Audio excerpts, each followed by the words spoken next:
வெந்நீர் குடிப்பதால் ஏற்படும் நன்மைகள். காலையில் எழுந்ததும் வெந்நீர் குடிக்கும் பழக்கத்தை ஏற்படுத்திக் கொண்டால் நம் உடலில் ஏற்படும் நோய்கள் குறையும்.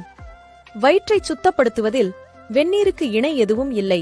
வெந்நீர் அருந்துவதால் அதிகமாக வியர்வை ஏற்படும்.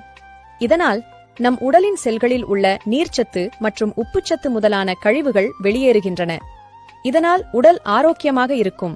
அளவுக்கு அதிகமான அசைவ உணவு அல்லது ஸ்வீட், பூரி, வடை, போண்டா, பஜ்ஜி போன்ற பலகாரங்கள் சாப்பிட்ட பிறகு வெந்நீரை பருகினால் கொழுப்புகளை உடலில் சேரவிடாமல் கரைத்துவிடும்.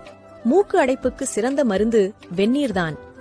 வெந்நீரில் மஞ்சள் தூள் சேர்த்து ஆவி பிடித்தால் மூக்கடைப்பு குணமாகும். கால் பாதங்களில் வலி ஏற்பட்டால் பெரிய வாளியில் கால் சூடு பொறுக்கும் அளவுக்கு வெந்நீர் ஊற்றி அதில் கல் உப்பை போட்டு அதில் சிறிது நேரம் பாதத்தை வைத்து எடுத்தால் கால் வலி மறைவதோடு பாதமும் சுத்தமாகிவிடும். மழையில் நனைந்து